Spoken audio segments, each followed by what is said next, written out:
I am not a man anymore. I am an archive of poison. Hear my silence before it turns to metal.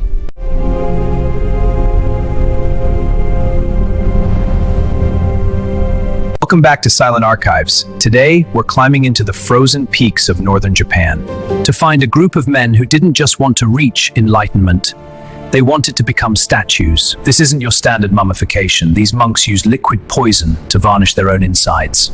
They drank toxic sap and ground lead to ensure they would never rot. This is the horror of the Issei-ni. Forget what you know about the afterlife. This is how you engineer your way to biological divinity. Picture this. Deep in the frozen mountains of northern Japan, a man sits in a stone hole barely large enough to breathe. He isn't praying for life. He is drinking a tea made of toxic tree sap and ground lead, slowly turning his digestive tract into a hard, plastic shell. He rings a bell once a day to let the world know he's still conscious. One morning, the bell stays silent. He is a Sokushinbutsu. When they dig him up 3 years later, he isn't a corpse. He's a statue. To the locals, he's a living god. To science, he is a chemical anomaly. This was the practice of the Yamagata monks, a localized sect that believed the only way to save humanity from its suffering was to physically transform their own bodies into indestructible, holy relics, while they were still breathing. The process took 1,000 days. Step 1 was the Makajiki-gyo, or tree-eating training. For 3 years, the monk would eat nothing but pine needles, bark, and nuts found in the forest.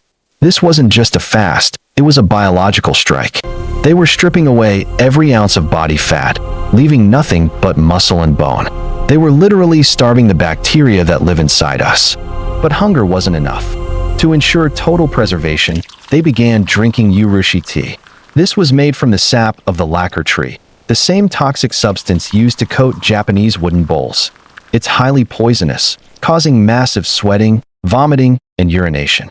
It acted like a living, embalming fluid, varnishing their internal organs and coating their insides in a protective, plastic-like film. As if tree poison wasn't enough, they also consumed water from holy springs in the Yamagata region. Modern analysis shows these springs were naturally loaded with high levels of arsenic. By the time the monk entered his final stone chamber, his body was so toxic that maggots and flies wouldn't even touch him. He had become a biological hazard, immune to the very process of decay. The final stage was the most claustrophobic. The monk would be lowered into a stone tomb, sitting in the lotus position. A small bamboo tube provided just enough air to survive. Every day, he would ring a bell. When the ringing stopped, the tube was removed, and the tomb was sealed for 3 years. If he was found mummified, he reached Buddhahood. If he rotted, he was simply buried with honor. Out of hundreds who tried, only about 24 successfully became Sokushinbutsu. One of the most famous, Shinnyokai-shonin, succeeded in 1783 during a massive famine. He believed that by sacrificing his body and becoming a permanent, unrotting statue, he could take the village's suffering upon himself. His body is still on display today, wearing his original orange robes. Scientists recently x-rayed one of these mummies and found something terrifying. This statue wasn't just skin and bone. The monk had consumed so much lead and arsenic that his bones were literally metallic. He hadn't just prayed. He had used alchemy to turn himself into a human battery of toxins.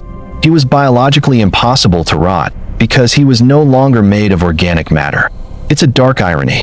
To achieve the ultimate purity of a god, these men had to become the most toxic things on the planet. They traded their humanity for a shell of lacquer and lead. In the Silent Archives, we see this pattern over and over.